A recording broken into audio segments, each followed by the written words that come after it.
We're going to work our way around to two more sets of identities today. First, I want to look at the Pythagorean identities. Now, this is the unit circle, and we remember that the unit circle is a circle with radius of 1, and we also remember it's radius of 1 and centered at the origin. We also remember that if we have a circle centered at the origin, it's going to be of the form x squared plus y squared equals the radius squared. Since our radius squared is 1, radius is 1, 1 squared is 1. This is the equation for this circle, for the unit circle. We also know that sine and cosine can be defined based on this unit circle. So for example, if we were to look at sine and cosine of 30 degrees, cosine of this angle, whatever angle, is going to be our x value, and sine of that angle is going to be our y value.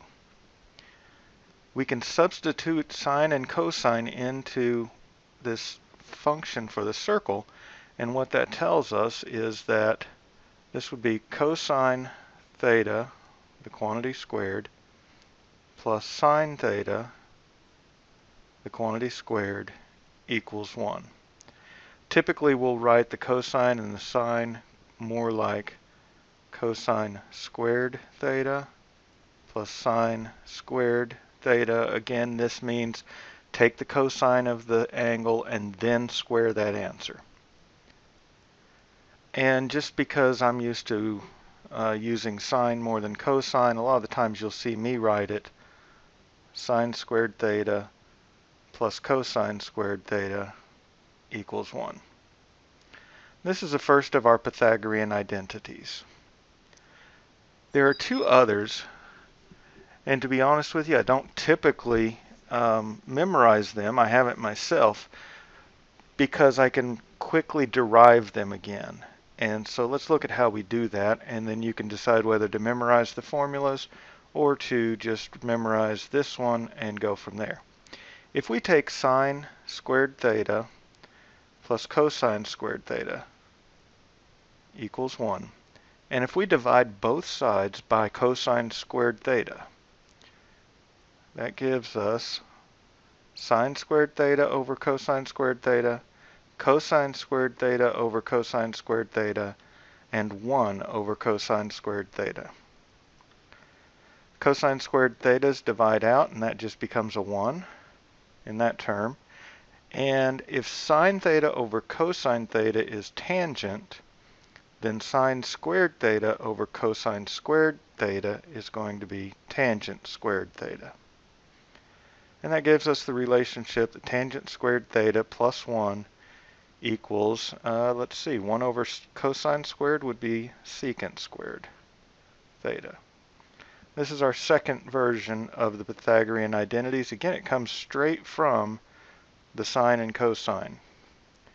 The third version, if we go back to the sine and cosine, and instead of dividing everything by cosine squared theta, let's divide everything by sine squared theta and see what happens.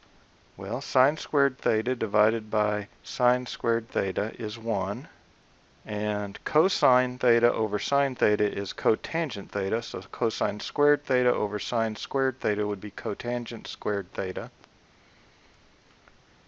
And 1 over sine squared theta is cosecant squared theta.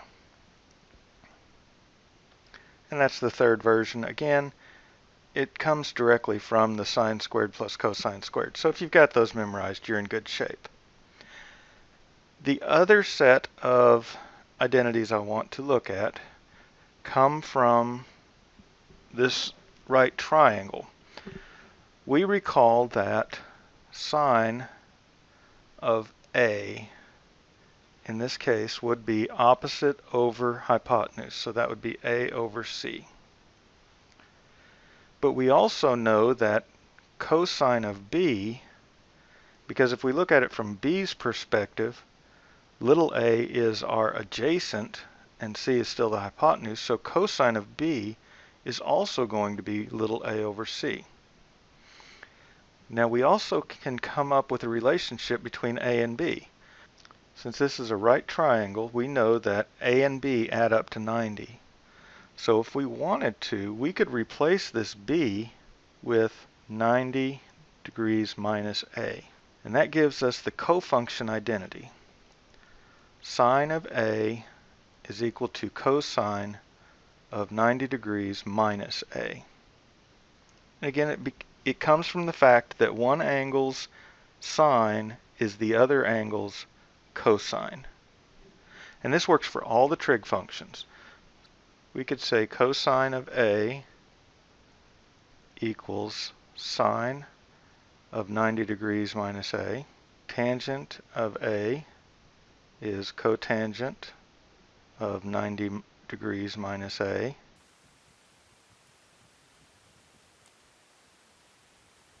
And that gives us these relationships. This goes a little further also because we can do it with degrees or with radians. So the equivalent in radians would just be all of these except the 90 degrees would be replaced with pi over 2. So I didn't make you watch me writing all of these out. We've got cosine A is sine of pi over 2 minus A, and so forth.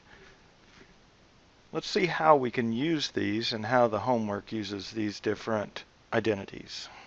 All right, let's start with the problem. Given tangent theta is 5/12 with theta in quadrant 3, what is cosine of theta? Now this is in a section called using the Pythagorean identities. We can do this with the Pythagorean identities, and I'm going to do that real quick first, but I personally think this is easier to do with just building triangles. All right, tangent theta is 5/12, and we derived a formula a minute ago that said tangent theta, tangent squared theta, plus 1 equals secant squared theta. And if I take this, that means that if I put in 5/12 for tangent, and I square that, and I add 1 to it, I will get secant squared of theta. And 5/12 squared would be 25 over 144. And since I'm going to be adding 1 to it, I probably need to know that that's 144 over 144. And that's going to be secant squared theta. Adding 25 and 144, I get 169 over 144 is equal to secant squared theta. Using my square root property, that means that secant theta is either positive or negative square root of 169 over 144. Now 169 is 13, or the square root of 169. So this is either plus or minus 13 over, and then the square root of 144 is 12. Now we don't know, we can't just assume this is going to be positive. We need to think about quadrant 3, and in quadrant 3, secant, which is the reciprocal of cosine, is going to be negative because both cosine and sine are negative in the third quadrant. So we're going to disregard the positive version, and the answer to secant theta is going to be negative 13 over 12. However, that's not what they asked for. We need to recall now that cosine theta, which is what we actually wanted, is the reciprocal of secant theta. So cosine of theta is negative 12 over 13. And that's the answer they're looking for. All right, how about if we were to build a triangle? Well, they told us it's in the third quadrant, so that means we're going to be down here somewhere. Tangent of theta, this is our reference angle for theta, it's going to be 5 over 12, which means our opposite, our y value is going to be, well, in that quadrant it's negative 5, and our adjacent, or our x value, is going to be negative 12. When we use the Pythagorean theorem, the hypotenuse is 13. And so we can use that to find that cosine, which is x over the radius, or over the hypotenuse, gives us negative 12 over 13. Like I say, I think this is a little bit easier way of solving these problems. So even though we just covered the Pythagorean identities, I wouldn't use them to solve this particular set of problems. We'll need them later. All right, write cotangent of 3 pi over 10 in terms of its cofunction. Cotangent's cofunction is tangent. That's what we mean by cofunction. It's the same function name with a co in front or without the co, one way or the other. And we know that cotangent of theta is equal to tangent of pi over 2 minus theta. And that being the case, cotangent of 3 pi over 10 would be the same as tangent of pi over 2 minus 3 pi over 10. And we just need to do a little simplifying to do this subtraction. So getting our common denominator, pi over 2 is the same as 5 pi over 10 minus 3 pi over 10. So this is tangent of 2 pi over 10. So cotangent of 3 pi over 10 is the same as tangent of pi over 5. And that's all they want. They didn't want us to find what cotangent of 3 pi over 10 was. They just wanted us to look at it a different way and realize that we can change the way we look at some of these functions and what their answers are. One more, just to get some degrees in here, are given cosecant of 56 degrees. Rewrite this in terms of its cofunction. Well, that would be the same as secant of 90 degrees minus 56 degrees.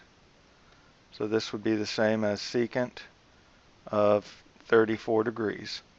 And I did notice on this set of homework it does indicate that you should not put the degrees in your answer. So when you're typing this in, make sure you read any little extra instructions. It says use parentheses and do not use the degree symbol. So you would type in secant 34.